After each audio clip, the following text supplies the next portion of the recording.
Hey, what's up, fam? I'm like many of you all hearing of the verdict and the conviction of former officer Derek Chauvin. And I'm thinking of the Avengers Endgame movie right now. And there's a scene, I'm pretty sure if it's a spoiler for you, it's been a while. Y'all should be up on it by now.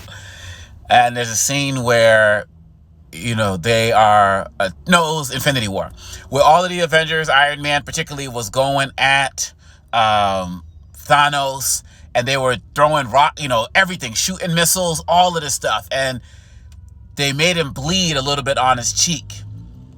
And Thanos looked at the blood, and he said, "All of that for a drop of blood." They threw everything at him that they could possibly muster, and all they did was make Thanos bleed on the cheek. That's what I keep thinking about when I think about this Chauvin verdict right now. Of course, there's elation at the fact that this has taken place, that we don't have to worry about how long this is going to drag out, and now we can call him a murderer, because that's what he did. There's a difference between murder and killed, legally, and we could say that, and there was justice there. But look at all we had to do. My heart and love goes out to all the people in Minnesota on the ground fighting for justice directly there. All of the people who came into Minnesota to help with the movement. And we had to do all of that just to get this. They dehumanized this man, George Floyd. They put him on trial. We didn't get to hear anything about Chauvin's past on trial, and we knew that we were all on trial as it relates to that. And how we as black people were taught that we have to work twice as hard as white people. And Chris Rock said, the part that people leave out is like we have to work twice as hard to get half as much on many levels. It's like we had to bust our behinds for all of this just to get this verdict. And there was someone in the stands or outside who was a friend of Sandra Bland, who was there and was talking about how emotional this was for her. And people are thinking about Emmett Till, and they're thinking about Rodney King, and now they're thinking about one of our newest ancestors, a 20-year-old Dante Wright, and so. It's victory in little steps, but it's just like every day. By the time we finish tonight, there might be another story of a shooting. And so we know that the work is not done. We know that this is not the end of anything. We hope that it's a sign, and hopefully it's putting officers on notice in terms of how they deal with people, because maybe they're realizing that you can't just lynch people and get away with it. But we know there are many other cases to go. And as happy as I am for this victory, George Floyd is not coming home. Philando Castile's not coming home. Dante Wright is not coming home. Sandra Bland is not coming home. And we don't know whoever will be next who's not coming home. And then at the same time, it's just like, I also think about the fact that the people of King's generation, Rosa Parks' generation, they had it worse. They had it worse. And they kept fighting, and they kept pushing, and the work has to continue. So, and with everything going on right now, it's like at the same time, we have it better than they did, but our work is not done.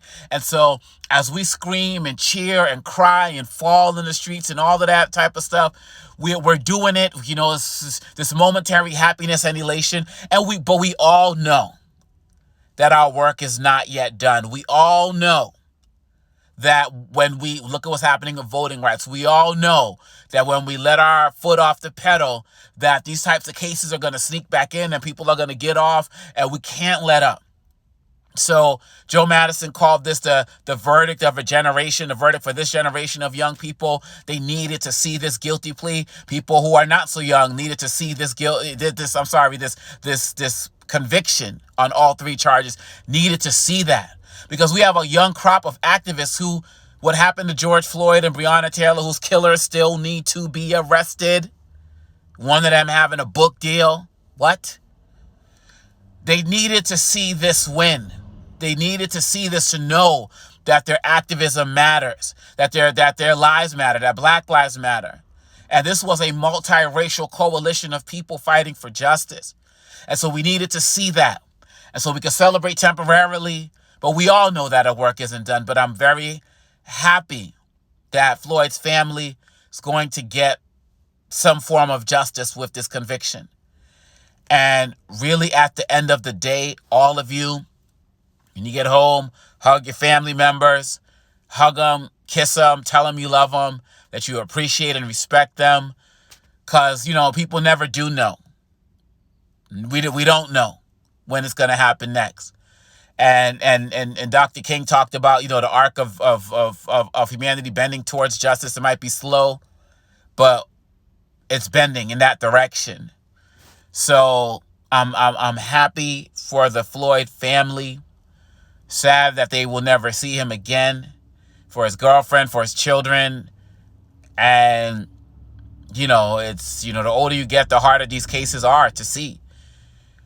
But at the same time, we have to realize that just how many of us at the same time will go and vote in an election for our favorite president and then disappear for 2 years, 4 years. We can't do that right now. We cannot disappear. We cannot stop. The work must continue. We must continue uplifting our young people. I'm thinking of all of our young brothers and sisters in organizations like Black Lives Matter and NAACP Youth Council. All of these guys have been putting in the work, and our elders who've been joining with the young people, and some of us who are in-betweeners who have been fighting, and all of us. It's a victory. But there's so much work to do, and it's sad and frustrating that this is what we have to do as Black people in America. All of the activism, all of the fighting, all of the boycotting, just to get this. Just to get this. And so to y'all, family out there, I say, great job. This was an international effort that descended on the state of Minnesota. I say that we are standing on the shoulders of people who fought for us to have the ability to fight the way we are right now. All of the props to the people who are unbossed, and unafraid to get out there and put their lives on the line, whether it's in the streets or even people put their jobs on the line and speaking up and the like. This is what justice looks like.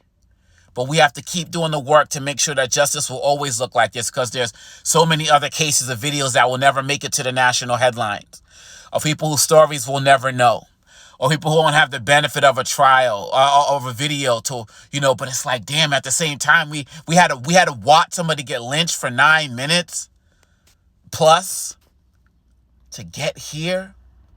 And we know that the same judge is going to be the same judge for the trial of the other officers who are going to be on trial in August, who also need to be held accountable for being bystanders. I'm thinking about those kids who were on the stand, who are talking about, and look, when you're younger than 18, you can be considered a kid for some of us who are parents, who talked about wishing they could have done more. How they have nightmares talking about what they could have done. The 9-year-old third grader who's like, how sad, they got to live with what they saw for the rest of their lives. And I'll be very honest with you all. I still have not watched the George Floyd video, nor do I ever plan to, because I know what those videos do to me. I'm not watching the Dante, right? I know what they do to me. And to walk down the street and these kids have to witness this. These adults having to witness this, these 60-year-old men breaking down on the stand and all of that. I didn't watch the trial, caught clips. I encourage all of you all to make sure that you're doing whatever you need to do as more videos come out on next trials and so on and so forth. Do what you need to do to take care of yourself and your health, because your health is your wealth. And we can't watch these lynchings on TV. And, there's a certain thing that people get with Black Death that people don't want to talk about it, but it's real. And we have to make sure that we're taking care of ourselves, because we're going to be fed more of it. And the more you take care of yourself, the better you're going to be for the movement, for the struggle, because we need all hands on deck in every way, shape, and form possible. So I say to all of y'all, I love you. We got to show more love to each other. And let's just keep up the fight. Let's just keep up the fight. We got to win today, but there's more work to be done. Rest in peace and power, George Floyd. Let's just keep moving, y'all. Let's just keep moving. Peace out.